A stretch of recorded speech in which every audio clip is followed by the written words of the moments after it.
స్వామి ఏంటండి దావోస్లో కాదండి, జ్యూరిక్లో. Okay sir. అమ్మ రోజా గారికి జ్యూరిక్కి దావోస్కి తేడా ఏంటో తెలియదు, నన్ను ఏం చేయమంటారు స్వామి?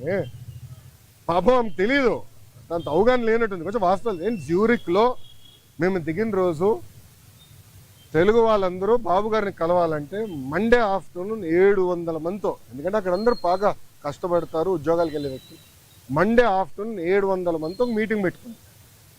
అక్కడ ఒక అతను నాకు ఎత్తాడు, చూపించాడు పేపర్, అన్న రెడ్ బుక్ గురించి మాట్లాడు అని చెప్పాడు.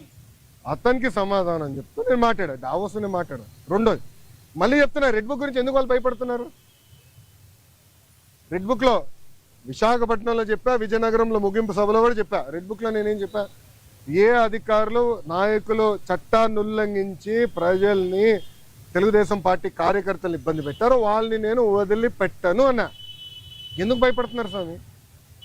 చట్టాలు ఉల్లంఘించే వాళ్ళు అన్నాను కదా, ఎందుకు భయపడుతున్నారు? చట్టాలు ఉల్లంఘించలేకపోతే ఆగి ఇంట్లో పడుకోండి అంటే ఆమె భయపడుతుంది, చట్టం ఉల్లంఘించింది కదా.